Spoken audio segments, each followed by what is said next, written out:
मेरा पति हर शनिवार को मुझे दुल्हन की तरह तैयार करता और बहुत ही छोटी ड्रेस पहनने के लिए देता। उस ड्रेस में मेरा सारा जिस्म दिखता था और फिर वह अपने दोस्तों के साथ मिलकर सारी रात मेरे साथ एक के बाद एक मेरी शादी को अभी कुछ ही दिन गुजरे थे कि शनिवार के दिन मेरा पति दोपहर को कहीं चला गया था। नई नई शादी हुई थी, इसलिए मैं रोज़ अच्छे से तैयार हो जाती थी। आज भी मैंने एक खूबसूरत जोड़ा पहना था, तैयार भी हुई थी। लेकिन जब मेरा पति अर्नव शाम को घर आया तो उसके हाथ में शॉपिंग बैग था। उसने वह शॉपिंग बैग मेरे हाथ में थमाया और बोला कि इसमें तुम्हारे लिए ड्रेस है, इसे पहनकर तुम तैयार हो जाओ। मैंने हैरत से अर्नव की तरफ देखा और कहा कि मैं तो तैयार हूँ। वह कहने लगा कि जो ड्रेस मैं अभी तुम्हारे लिए लाया हूँ उसे पहन लो और तैयार हो जाओ। मैं शॉपिंग बैग लेकर अपने कमरे में आ गई। जब मैं उस ड्रेस को देखी तो मेरी आंखें फटी की फटी रह गई, क्योंकि वह तो बहुत ज़्यादा फैशनेबल, कीमती और छोटी सी ड्रेस थी। मैंने कहा, अर्नव, यह तो बहुत ज़्यादा छोटी है। अर्नव कहने लगा कि मेरे दोस्त के घर पार्टी है, इसलिए जल्दी से तैयार हो जाओ। इतनी कीमती और ऐसी ड्रेस लाने की अर्नव को क्या ज़रूरत थी? मेरी शादी पर अर्नव ने एक जोड़ी कपड़े भी नहीं दिए थे। कह रहे थे कि मेरे पास पैसे नहीं थे। और अब खैर मैंने ड्रेस पहन लिया। वैसे भी मैं दिखने में बहुत खूबसूरत थी। उस छोटी ड्रेस ने तो मेरे हुस्न में चार चांद लगा दिए थे। मैंने मेकअप टच करने के बाद अपने बालों का जूड़ा बनाना शुरू किया तो अर्नव मेरे कमरे में आ गए। मेरे करीब आकर मुझे सर से पैर तक देखा, फिर कहने लगे कि बाकी सब तो ठीक है, अपने बाल खुले रहने दो और भी ज़्यादा खूबसूरत लगोगी। अर्नव की बात पर मैंने अपने बाल खुले छोड़ दिए। मैं बिल्कुल तैयार थी। मैंने बालों को कंघी किया और अलमारी से बड़ी सी चुन्नी निकालने लगी ताकि खुद को लपेट सकूं। यह देखकर अर्नव ने मुझे फौरन से टोक दिया। कहने लगा कि क्या कर रही हो तुम? इतनी सुंदर सी ड्रेस का सारा लुक खराब हो जाएगा। मैंने कहा, अर्नव, मैं यूं तो बाहर नहीं जा सकती। आप खुद देखिए, ड्रेस काफ़ी टाइट और छोटी सी है। अर्नव कहने लगा कि मुझसे बहस मत करो। वैसे भी मेरा दोस्त अपनी गाड़ी और ड्राइवर भेज रहा है, तुम्हें घबराने की कोई ज़रूरत नहीं है। कुछ ही देर में अर्नव के नंबर पर किसी की कॉल आई थी। अर्नव कहने लगा, हाँ, हम लोग तैयार हैं। फिर मुझसे कहने लगा कि चलो, ड्राइवर आ गया है। अर्नव एक मिडिल क्लास फैमिली से ताल्लुक़ रखता था। मेरा ताल्लुक़ भी ऐसे ही घराने से था। मैं जानती थी कि मेरा पति ज़्यादा पैसा नहीं कमाता है। अर्नव के पास गाड़ी नहीं थी, एक पुरानी सी बाइक ही थी। घर भी छोटा था। शादी की रात थी, उसने मुझसे कह दिया था कि उसकी तनख्वाह बहुत कम है, बस इतनी ही है कि महीना बाद में ख़त्म होगा और पैसे पहले। मैंने भी कोई ऐतराज़ नहीं किया था। शादी के उन दिनों मैंने भी अर्नव से कोई भी फरमाइश नहीं की थी। मैं अकेले ही रहती थी। छोटा सा फ्लैट था। मैंने शादी के अगले ही दिन से किचन संभाल लिया था। अर्नव मुझसे कहता था कि शादी पर बहुत खर्च हो गया है, इसलिए मैंने तुम्हारे लिए कपड़े भी नहीं खरीदे हैं। और मुझे हैरत हो रही थी कि जब अर्नव की गुंजाइश नहीं थी तो इतनी कीमती ड्रेस खरीदने की क्या ज़रूरत थी, वह भी बस एक पार्टी में जाने के लिए। लेकिन वह तो एक कीमती ड्रेस मेरे लिए लाया था। कम से कम उसकी कीमत 20 से 25 हज़ार थी। क्या ज़रूरत थी इतना खर्च करने की? थोड़ी देर बाद अर्नव के दोस्त का ड्राइवर आ चुका था। हम दोनों गाड़ी में बैठ गए। वह गाड़ी खूबसूरत इलाके के बड़े से बंगले के सामने खड़ी हुई थी। पहुंचते ही फौरन वॉचमैन ने दरवाज़ा खोला था। पार्किंग एरिया में उस वक्त 4 गाड़ियां पहले से मौजूद थी और 5वीं हमारी थी। साइड में बना बगीचा भी बहुत ज़्यादा कीमती और खूबसूरत फूलों से सजाया हुआ था, लेकिन वहाँ पर इतनी लाइटिंग नहीं थी जैसे कि पार्टियों में होती है। अर्नव मेरा हाथ पकड़कर मुझे अंदर बंगले में लेकर गए। मेरी ड्रेस काफ़ी टाइट थी और उस पर सितम यह थी कि दुपट्टा भी नहीं था। जैसे मैं अंदर गई तो अंदर मुझे सिवाय मर्दों के कोई भी नज़र नहीं आया। वहाँ कोई भी औरत मेरे अलावा नहीं थी। यह देखकर मैं बुरी तरह से नर्वस हुई थी। यह कैसी पार्टी थी जहाँ सारे मर्द ही थे, औरत नहीं? और यह सिर्फ मर्दों की पार्टी थी तो फिर अर्नव मुझे यहाँ लेकर क्यों आए थे? उन हट्टे कट्टे आदमी को देखकर मैं बिल्कुल अर्नव के साथ रही। मैंने कहा, अर्नव, यहाँ तो कोई भी औरत नहीं है। वह कहने लगा कि यह सब शादीशुदा नहीं है तो जाहिर सी बात है उनकी बीवी कहाँ से आ सकती है। मुझे अर्नव अपने दोस्तों से मिलवाने लगी। मुझे हैरत का झटका उस वक्त लगा जब अर्नव ने मेरा इंट्रोडक्शन अपने दोस्तों से करवाया। वह हाथ मिलाने के बहाने से मेरे सामने अपना हाथ बढ़ाने लगे। मैं यह देखकर पीछे हटी थी। यह कौन सा तरीका था? मुझे अर्नव के दोस्त कुछ अच्छे भी नहीं लग रहे थे। सब मुझे सर से पैर तक देख रहे थे। उनकी आंखों में अजीब सी चमक थी। कि मुझे अपने वजूद पर चींटियां रेंगती महसूस होने लगी थी। मेरा दिल बहुत ज़्यादा घबराने लगा था। मुझे इस कदर बेचैनी होने लगी थी कि फ़ौरन से उस घर से बाहर निकल जाऊं। वहाँ उस वक्त 10 मर्द थे और 10 के हाथों में कांच के ग्लास में ब्राउन रंग का शरबत था। सबकी आंखें न जाने किस जज्बे तहत गुलाबी हो रही थी। ऐसा महसूस हो रहा था जैसे नशे की हालत में हो। मैं बहुत घबराई हुई थी, इसलिए अर्नव के पीछे जाकर खड़ी हो गई। मैंने कहा, अर्नव, मुझे यहाँ नहीं रुकना, मुझे आप घर छोड़ाएं। वह कहने लगा, तुम्हें क्या हो गया है? क्या लड़कों की महफिल में नहीं जाती हैं लड़कियाँ? मुझे यह घबराने और डरने वाली लड़कियों से सख्त नफरत है। मुझे कूल मिजाज की लड़कियां पसंद है जो हर महफिल में जा सके और एंजॉय कर सके। इसलिए यह डरपोक लड़कियों की तरह एक्टिंग करना बंद करो। यह कहकर उन्होंने मेरे बाजू से पकड़कर खुद के पीछे से बगल में किया था। मैं तो अर्नव का रवैया देखकर हैरान रह गई थी। मेरी आंखों में आंसू भर आए थे। इससे पहले मैं रो देती कि अर्नव का एक दोस्त मेरी तरफ बढ़ा और कहने लगा, भाभी, आप क्यों परेशान हो रही हो? मेरी बीबी दूसरे शहर अपने मायके गई है और बाकी दोस्त कुंवारे हैं। 1-2 साल रुक जाइए, इन सब की भी शादियां हो जाएगी तो इन सब की भी बीबी आ जाएगी। अब अगर हमारी बीबियां नहीं हैं तो हम क्या करें? आपके लिए बहुत अच्छा इंतजाम किया है। उसका अंदाज मजाक उड़ाने वाला था। फिर अर्नव से कहने लगा, आओ अर्नव, ड्राइंग रूम में चलते हैं, खाना बिल्कुल रेडी है।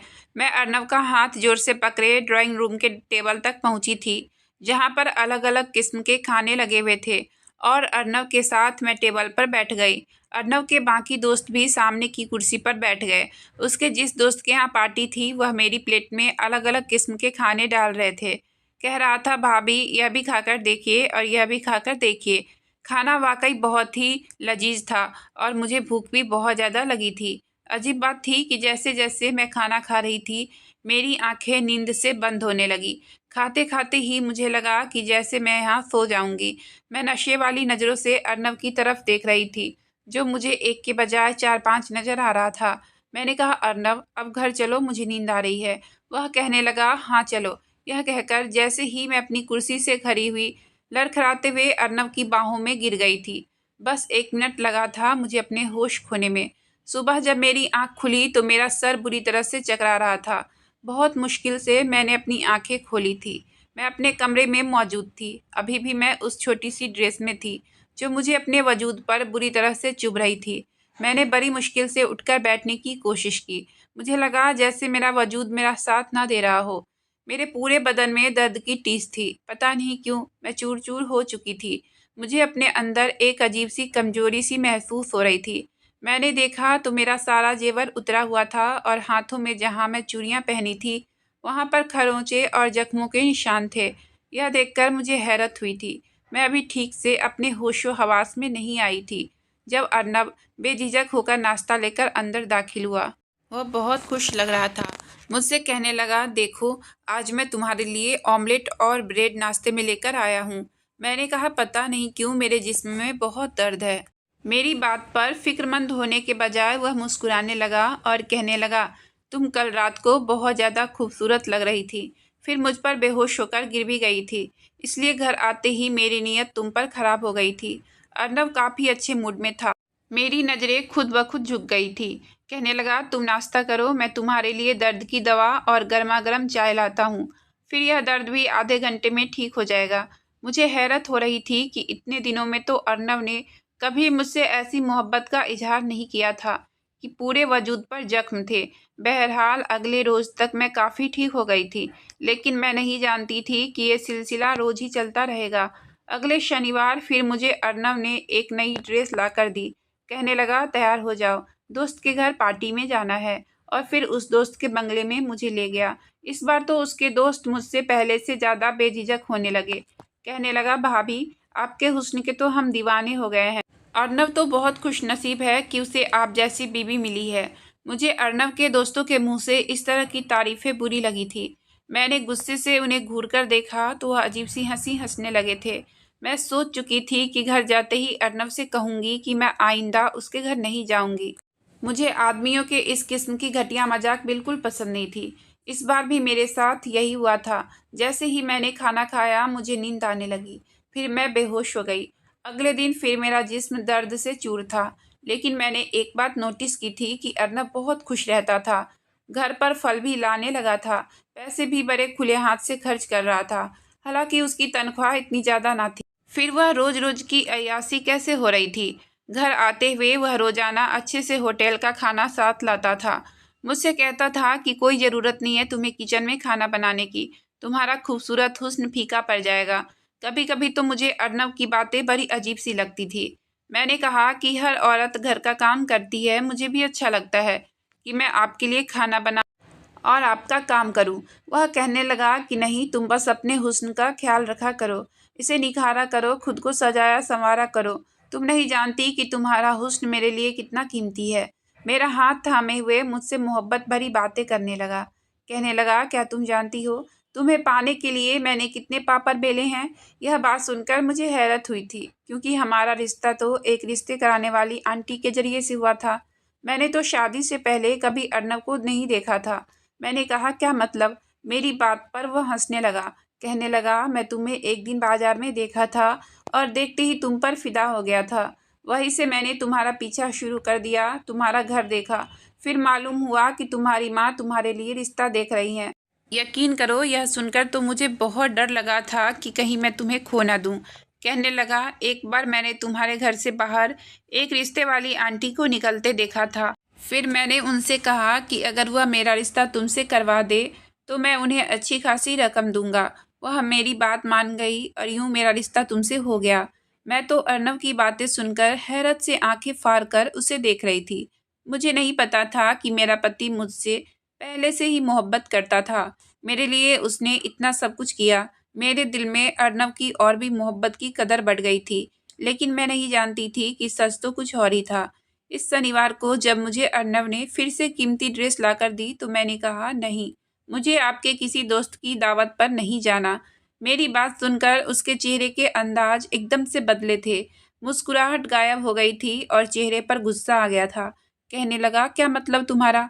वह लोग इतनी चाहत से तुम्हें बुलाते हैं। मैंने कहा, मुझे वहाँ नहीं जाना है। ना जाने वहाँ कैसा खाना मुझे खिलाते हैं कि खाते ही मुझे नींद आ जाती है और सुबह मेरी हालत बहुत बुरी होती है। 2 दिन तो मैं चलने फिरने से भी महरूम हो जाती हूँ और फिर वहाँ पर सिर्फ आदमी होते हैं। मेरा वहाँ क्या काम। आपको जाना है अपने दोस्तों के साथ वक्त गुजारना है तो आप जाइए, लेकिन मैं नहीं जाऊँगी। यह कहकर मैं अपने बेड पर बैठ गई। मैं नहीं जानती थी कि मेरा इनकार मुझे इतना महंगा पड़ सकता है। अर्नब बहुत गुस्से से मेरे पास आया, मेरा बाजू पकड़कर पूरी तरह दबोच लिया। कहने लगा, अब तक तुमने मेरी मोहब्बत देखी है, बेहतर यही है कि मेरी मोहब्बत ही देखो। तुम्हें इनकार नहीं करना चाहिए। अगर तुमने मेरी किसी बात से भी इनकार किया तो तुम नहीं जानती कि मैं गुस्से का कितना पागल इंसान हूँ। वह कोई इतनी बड़ी बात तो नहीं थी जो मैंने उससे कही थी, लेकिन अर्नब का गुस्सा तो यूं था जैसे वाकई ही मुझे जान से मार डालेगा। अपनी लाल आंखों से वह मेरी आंखों में देख बड़े गुस्से से कह रहा था। मेरा दिल तो अपने पति का यह रूप देखकर कांप गया था। मैंने फिर कोई खिलाफत नहीं की और वहाँ चली गई, लेकिन मुझे यह सब अच्छा नहीं लग रहा था। ना जाने क्यों टेबल पर मुझे स्वादिष्ट खाने भी आज अच्छे नहीं लग रहे थे, क्योंकि वह मुझे बेहोश कर देते थे। मैं बहुत कम खाना अपने प्लेट में डाली थी और थोड़ा थोड़ा करके खा रही थी, लेकिन जैसे ही अर्नब के दोस्त की नज़र मुझ पर पड़ी, कहने लगा, भाभी क्या बात है, आप खाना ठीक से नहीं खा रही हो। मैंने कहा, मुझे भूख नहीं है। मेरा यह कहना था कि उसने एक अजीब तरह का इशारा अर्नब को किया था। यह देखकर मेरे होश गुम हो गए थे। अर्नब खाने से मेरी प्लेट भर दी। कहने लगा, पूरा खाना खत्म करो। वह घूरती हुई नज़रों से मुझसे कह रहा था। मैंने बड़ी मुश्किल से वह खाना खत्म किया था और खाते ही मेरी हालत ख़राब हो गई थी और अब तो मुझे अर्नब पर भी शक होने लगा था। अगला शनिवार आने से पहले ही मैंने तबीयत खराब का बहाना बनाया और मायके चली आई। एक दिन मैं अपनी छोटी बहन के साथ शॉपिंग पर गई। वहाँ मेरी मुलाकात अर्नब के 5 दोस्तों में से एक के साथ हो गई। वह बातों के दौरान बार बार मेरी बहन को देख रहा था।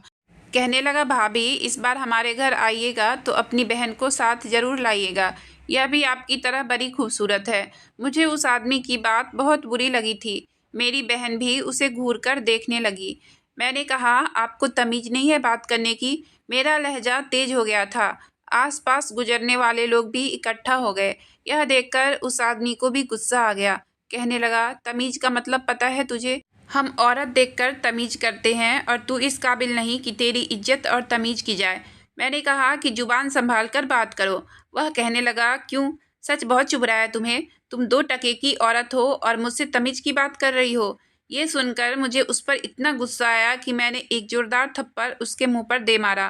उस थप्पड़ की गूंज जिसने सुनी वह तमाम लोग वहां खड़े हो गए।